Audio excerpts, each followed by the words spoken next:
Hapon, Pilipinas. Ako po si Eli Saludar. Sekretary, magandang hapon sa iyo. Magandang hapon naman po, mga kababayan. Dito po tayo sa programa Iparas kay Paras. At babati po ako sa inyo, mga mahal kong mga kababayan. Magandang hapon po sa inyo lahat. At Ado Paglinaon po ang maestro. Nagpupugay ng isang magandang araw sa inyo lahat sa mga parte ng mundo. Kayo naroon.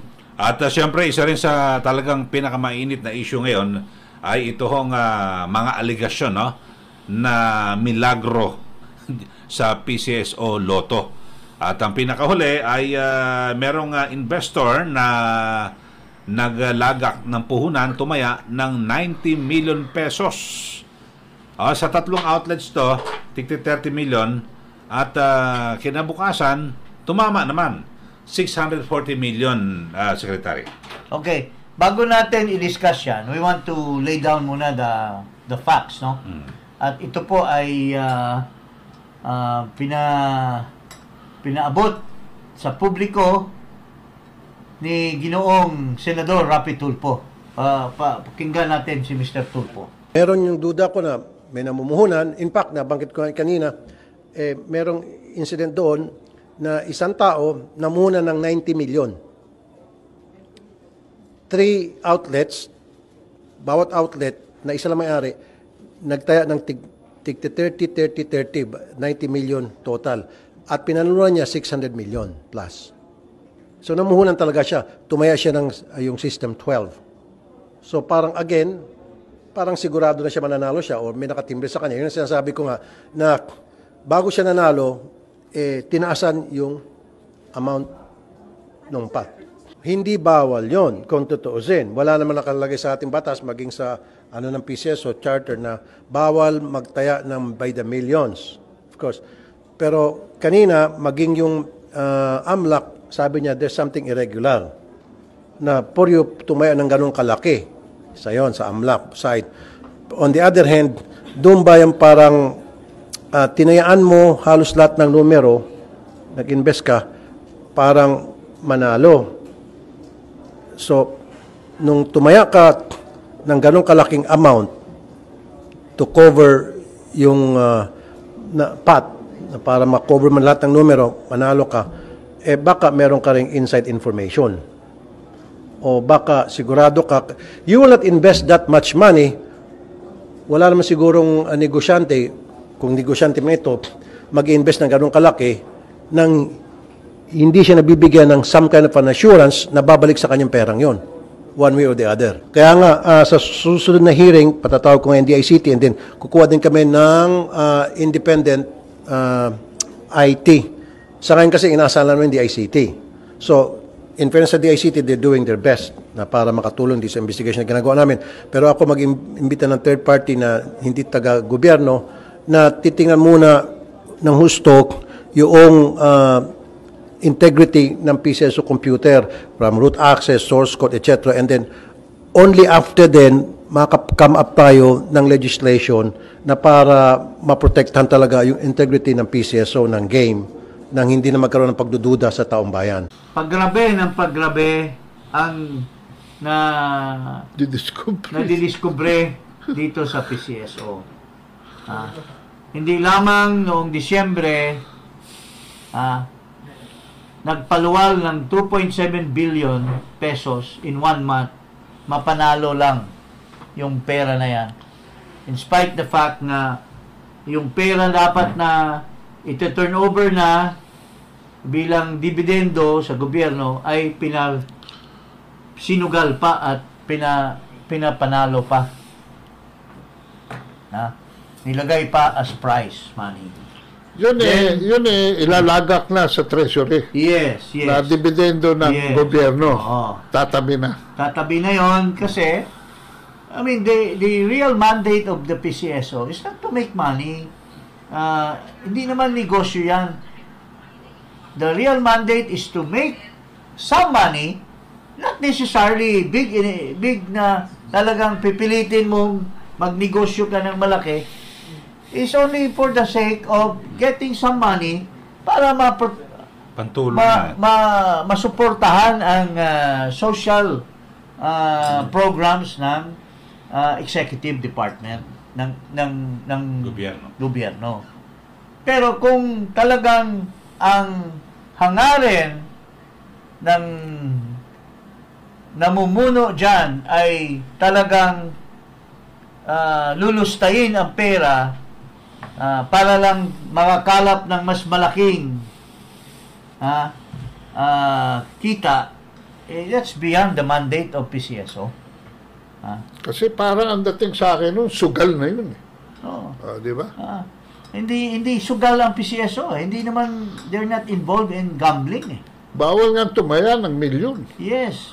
Kasi sabi lang ni Rapi Tulfo. Pangalawa po, yung investigasyon ni Tulfo tungkol sa pwede bang mamanipula ang mga numero para yung numerong hindi nananalo ay mapanalo. Ito po ay sinang-ayunan po ng isang IT expert ng PCSO na ito po ay posible. Dahil yung root source, anong pangalan yan? Root access. Root access ay posibleng gamitin para mapalitan yung numero. Ang may hawak nito ay yung suspect, number 1 suspect by the name of Langka Robles. At yung Anos? Anong pangalan no? Anos? Yung assistant manager? Angkas? Ano? Oh, whatever his name is. Verify nyo.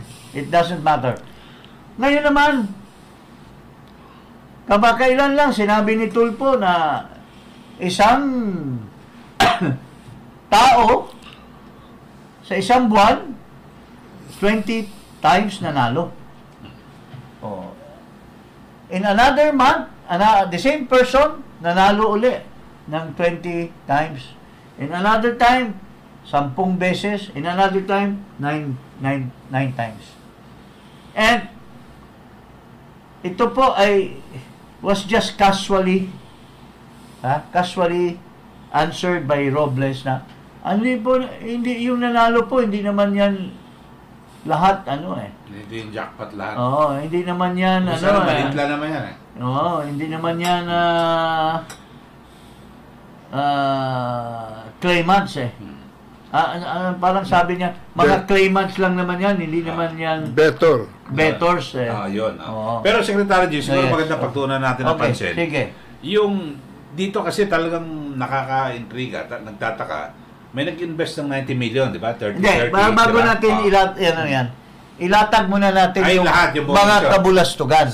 Kasi ilalahat mo na isa-isa mo. Okay. Kasi Pattern may pattern na Kasi ito, meron din na may nanalo na 225,000 8 times. Yeah. Noong July, binabanggit mo rin, iba-iba. No? Okay. Kasi 9 may times. pattern na Okay. na napaka-questionable na ang mga Iba-iba ang presyo, kanya-kanyang level. iba-ibang na lahat na aspect diyan sa gambling sa laro na yan napapasukan na ng ikangay kaduda-duda. Naging fantastic na. Naging hindi na makakatotohanan. Ngayon, pinasok na naman itong 90 million. Ito, Sek, yung yung 3-digit lotto games, meron din yan, 37 times noong 2023. So, naka 8.35, 325 million. So, ang dami. Yung pati maliitan, Pero ilatag natin. Lahat, so marami. Ito muna, bago tayo sa 90 million, ilatag muna natin. Ano ang kabulastugan dyan sa mga argumento ni Langka, ni Robles? Anong kabulastugan? Sabi niya, ang nanalo daw, iba-iba. Pero isa lang yung nagkiklaim. Okay. Palagay na natin. Pero, how can that happen?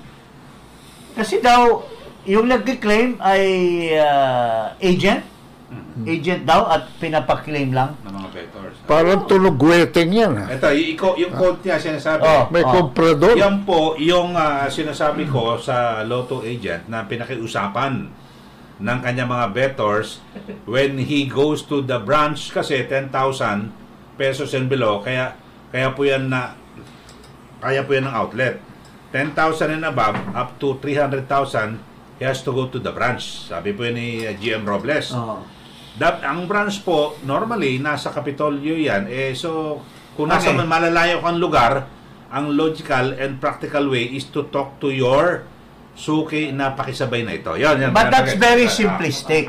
Sige. Because the presumption there is that itong agent na ito, yung sakop niya, ay every month, yung doon sa paligid niya, 20 na nanalo 20 yung 20 people. So, dapat imbestigahan yan kung taga roon ba talaga, kasi may access sila dito sa Magkakilala sila kasi magkakilala ba? Maraming questionable na, kasi baka mamaya yung out of the 20 ng winners, iba ka sa ibang lugar eh. Tama. So how can someone magkakilala? paano siya makapunta dito para ang claimant ay mag-claim? Halimbawa, nasa Davao ako, Hmm. ikaw nasa Negros Oh. Oriental. Sek, Paano? Unless lutong Macau na yan na okay, itong neighborhood na ito magagaling ito na pre-predict nila ang mga numero. Kaya sila parating nananalo at ito ang magki-claim parati. Sek, parang weteng Ha? Predict. Niluluto, pinipredict na yung Kung saan sila binubuhay. Oo.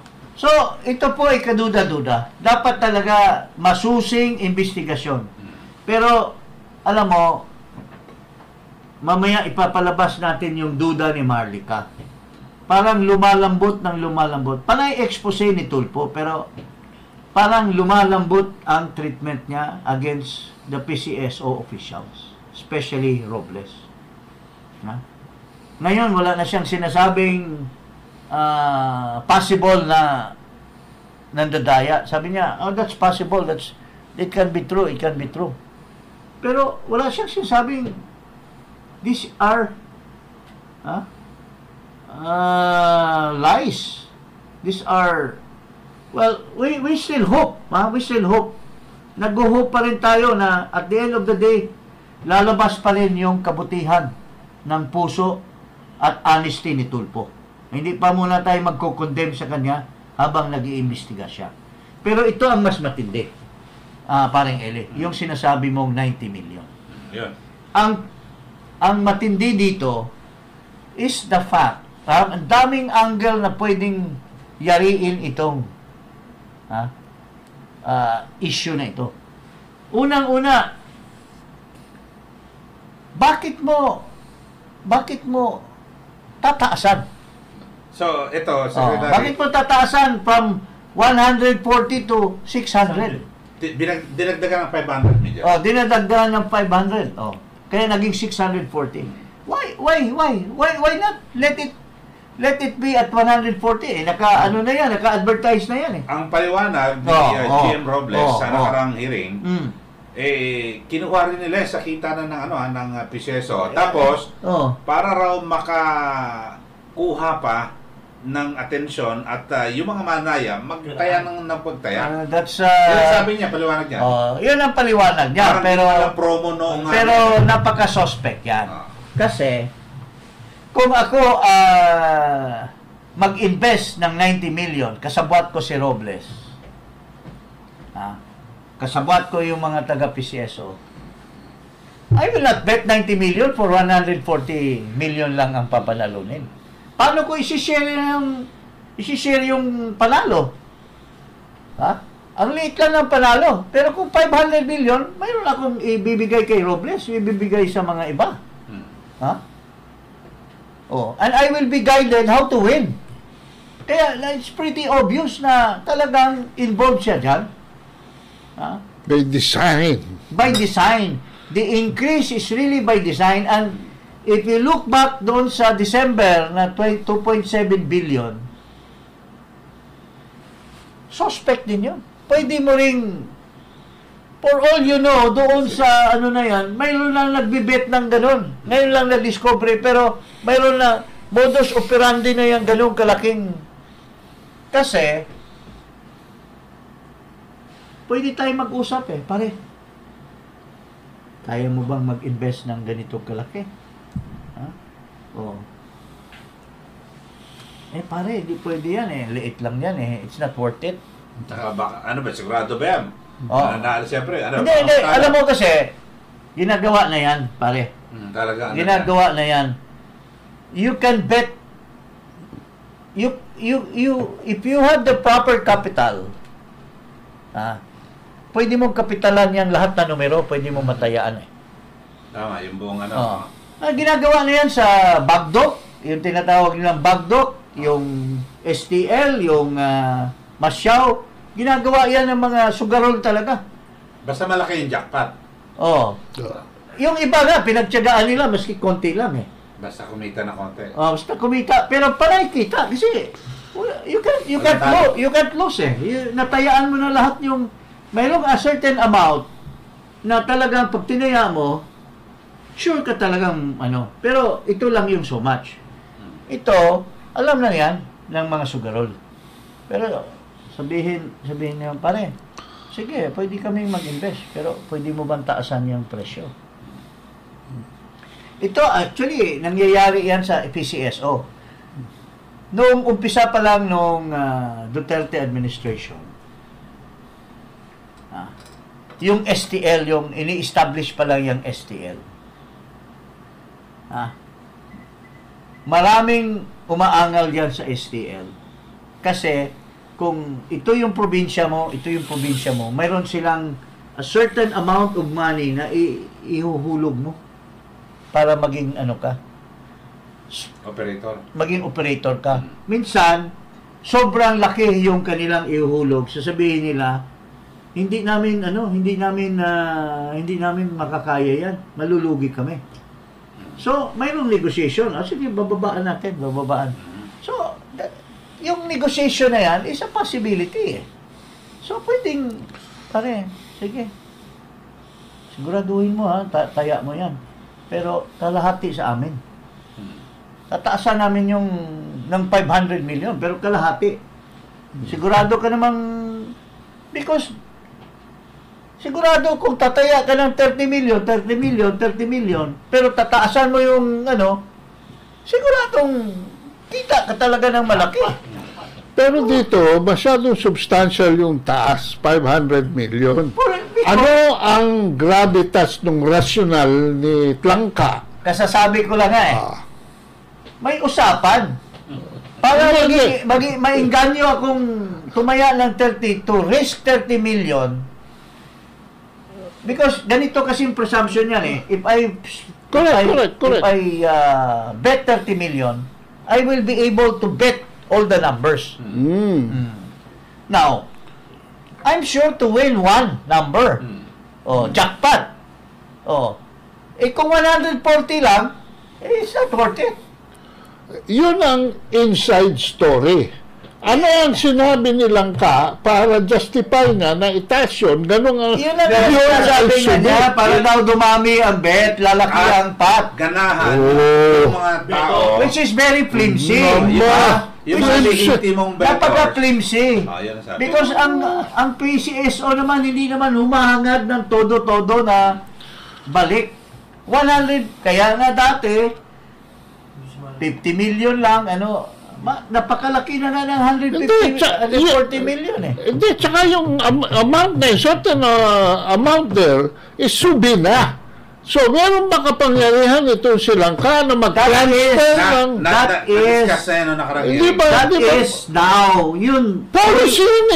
is now the suspect.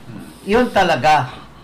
Anong rational, bakit mo i-increasean when for so many years, hanggang doon lang naman ang PCSO survive.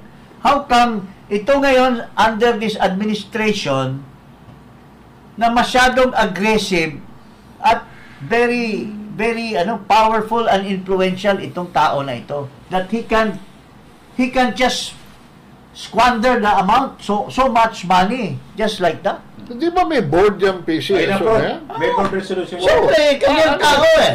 Oh. Approve yan. And hindi ako makapaniwala. Yung chairman pa. Hindi ako makapaniwala na dati nire-respeto ko yan, best friend ng kapatid ko yan.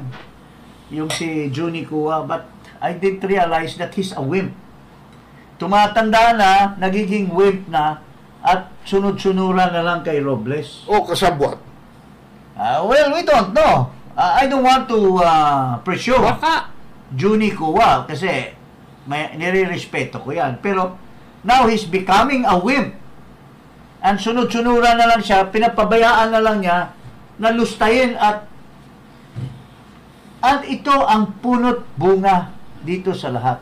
Itong babaeng ito kasi binibigyan niya ng mandate na maging milyonaryo silang dalawa ni Mel Robles. Pakita muna natin yung Mandate.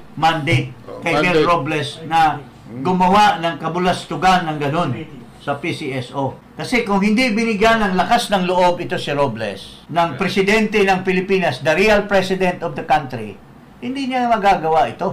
Ito, pakita natin kung paano niya binigyan ng lakas ng loob si Robles na mangahas at gumawa ng mga kalukuhan na ganito.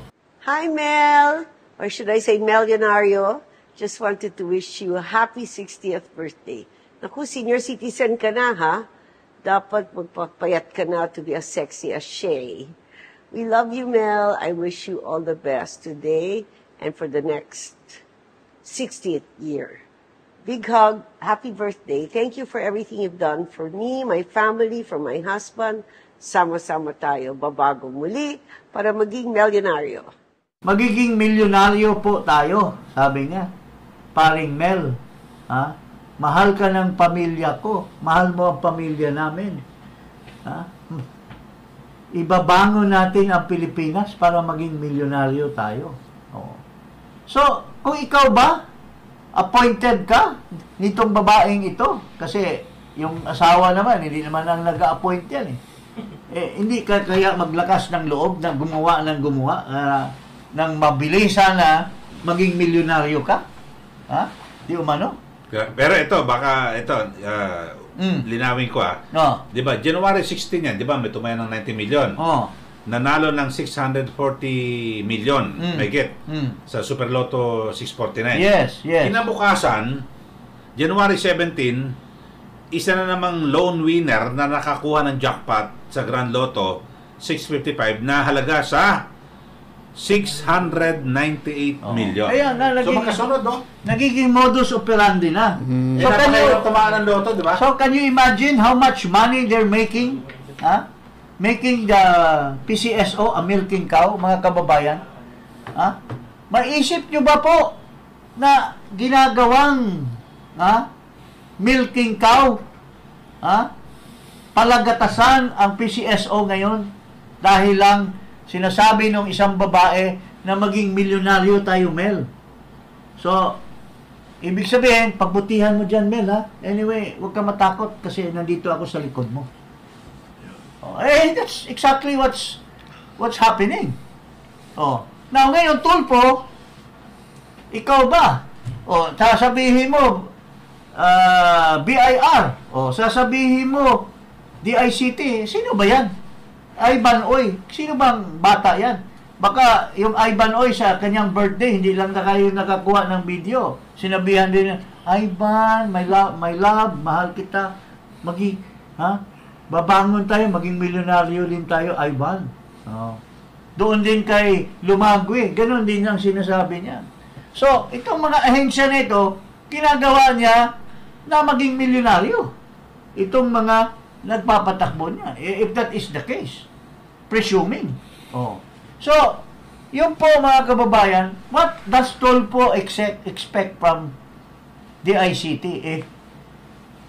Parang kambal ni Mel Robles yan. Yung sa BIR, sino ba ang may hawak yan? Kambal din ni Mel Robles yan.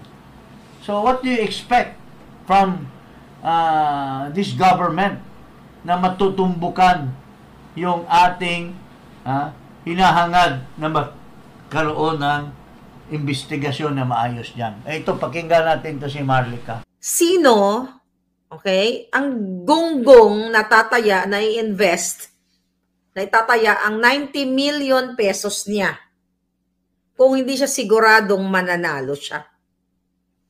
Okay? Kung may 90 million ka, unless na ikaw ay mafia, kung yung perang yan, hindi mo itataya yan sa totoong kwento ng buhay, ang 90 million mo, mga kababayan. Okay. Ang 90 million pesos mo sa isang draw. Imagine naman tumaya daw ng 90 million at nanalo ng what? At before that, doon sa hearing, 140 million lang supposedly ang papanalunan. But like 2 days before, ay dinagdagan ng 500 million ang pot money. So talagang mafia ito. Doon na lang sa sinasabi ni Robles doon, ng buwaka ng inang hinayupak ng mafia, nakasabwat ni Lisa, at doon sa kanyang assistant, okay, yung assistant niya doon, pangalan ng Casas na yun, Casas, mga palangga, na talagang may tumaya ng 90 million, 30 million each outlet. Hindi pa ba kayo magsasalita, mga kababayan? Putang inang gobyerno ni Kuting, ni Lisa. Sino ang matino? May matino ba? Tataya ka sa sugal ng 90 million? At sa loto, 90 million? Isang bolahan, 90 million? Kung hindi ka siguradong panalo ka. And again, ito po ay mga gawa-gawa lang. Kasi kung talagang thorough investigation ang ginagawa ni Tulfo, ni Pimentel, doon, ano doon si General Bato, wala ring silbi. Mawala kayong silbi, mga buwaka ng ina nyo. Ayaw nyong gamitin yung, well, yung utak nyo, it's not utak eh. Kasabwat na kasi kayo eh. Ikaw Tulfo eh, kasabwat ka, ikaw Pimentel. Sabi ko nga eh, nag-backdoor na yan. Mga kababayan, yung investigasyon na yon walang kakwenta-kwenta. Kasi kung ako ang nandoon na mag-iimbestiga, sino yung pumusta ng 90 million na yon? Ipatawag, sino yung taong yon? Bakit yung mga nagkiklaim doon may coding? Person A, B, C, D, E, F, G. Pwede ba yon? Nagsulat mo ang nag-claim o nanalo si person A, John Doe? Ngayon mga kababayan, sa hindi nakanood, lumabas doon sa hearing na may isang tao daw na tumaya ng 30 milyones sa 3 outlet. So total of 90 million at nanalo ng 640 million pesos. Sabi ko, kung ako nandoon, piniga ko ang buwaka ng inang Robles na yung putang inang yan. So, ayan, galing kay Ginang Marlica, mayroon pa isang vlogger na may sinasabi din. Ha? Ito, mga taong bayan ito na mga ordinary. At tingnan natin yung mga kanilang iniisip, mga perception nila sa kabulastugan itong gobyerno natin. Tingnan mo. Hindi siya natatawa sa sinasabi niya. Grabe yung mga korupsyon ngayon, no? Ibang level. I mean, ibang level in a way na mababang level. Yung super obvious, yung tinatanga lang yung tao. Yung hindi sila nag-e-effort itago. Imagine, isang tao lang yung nag-claim ng 20 na jackpot sa loto. Tapos ang i-reason mo lang, nakiki-claim lang, may mga paki-claim. Ano yun? Kakilala nung lahat ng nanalo yung isang tao na yun. May kayang gawin yung gobyerno dito. Pero alam mo yung may kayang gawin din, yung mga tumataya dito na alam niya ng lokohan na, dapat hindi na kayo tumataya. Yung mas concern pa, mas galit pa yung mga hindi tumataya ng loto. Kaysa sa inyong tumataya ng loto, dapat hindi na kayo tumataya dito. Obvious na obvious. Hindi man lang nag-effort tong mga tol magkaroon ng corruption na alam mo yun, yung ang hirap i-break yung code, paano nangyari, paano ganito, paano ganyan. Wala, hindi na kailangan ng investigasyon. Talagang litaw na litaw, obvious na obvious. Galing po yan sa isang ordinary, sobra ng lantaran eh. Why? As I just said earlier, may mandate eh. At saka very ano na very callous na. Yung talagang tayong pakialam habang nandito tayo with impunity. Let's take advantage. Total, may galing naman kay ma'am Maging milyonaryo naman tayo Si ma'am naman ang nag-utos So, ano ang recourse ng ating mga ordinary people na nag-aasa sana na kumita? Mga big time na ang kumikita. Eli, na-mention mo kanina, ilang 600 million yung pinanalo na. Yung January 16 lang, yung 640, tapos kinabukasan, may nanalo 680 million. Yung palang January pa lang yun, January. Nung last nung December. Marami mayroon na abot ng billion. 64. Lahat, kompleto abot. Can you imagine, isa lang yung natuklasan ni Tulfo, ito lang. Is it possible, Tulfo, na pati yun, tingnan mo rin kung sino yung mga nanalo? Kasi nagyabang ka na imbestigahan mo. You will even spend your money para dalhin mo NBI, private persons na mga experts. What is our assurance na doon pa lang as early as December wala nang tumataya na 30 million? At can you imagine ilang 600 million na ito? Wala, kulang-kulang na 2 billion ang pinanalo. Now, kung ang puhunan lang ay 90 million sa isang 640 million, magkano panalo? 500 million plus? What prevents this kapitalista na nakasigurado naman siya sa kanyang 90 million, mananalo siya ng ganong kalaki, sabihin lang niya, ako, okay na ako. Contented na ako sa 250 million. Sa inyo na yan, Mr. Robles. Di umano. Sa inyo na po yan. Pero ulit-ulitin po natin. Ulit-ulitin natin. Sir, sabi siguro, ayusin natin, sir. Kasi sabi nung boss mo, dapat maging milyonaryo ka. Hindi lang milyonaryo. Dapat William ng pangalan mo. Bilyonaryo ka na dapat. Hindi, William, Bill. Bilyonaryo ka na dapat, Mr. Di umano. Pero siguro sa sunod na hearing, malalaman natin dahil sa ipatatawag, yung tumaya ng 90 million. Pati yung mga maliliit, yung mga nakipake. At saka sinabi ng AMLAC, that is questionable. Why? That guy should, kaya explain niya kung saan should galing pera. explain saan galing ang pera. Yes, bakit hindi yan sa AMLAC? Paano na, baka mamaya, money laundering yan At saka kung nabuwis ang pera. Winawash niya yung pera. For all we know, that's another aspect of violation. Baka mamaya may nagdala dyan na para lang malabhan yung pera. Galing na sa PCSO. Kaya lang, natuklasan lang. So, all these things, my God, mga kababayan, paano nangyari ito? Never in the history nangyari ito. Only in this administration. Sobrang with impunity na talaga ang nangyayari sa ating bayan. Lantara na.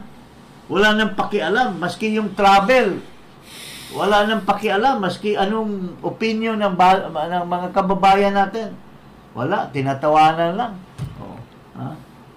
Okay. So, maraming salamat. Huwag niyo po kalimutan na mag-subscribe dito po sa Iparash kay Parash. Ganyan po sa aking YouTube channel at Eli Saludar. At sa akin din po, Ado Paglinawan. Ganang hapon po, Iparash kay Parash.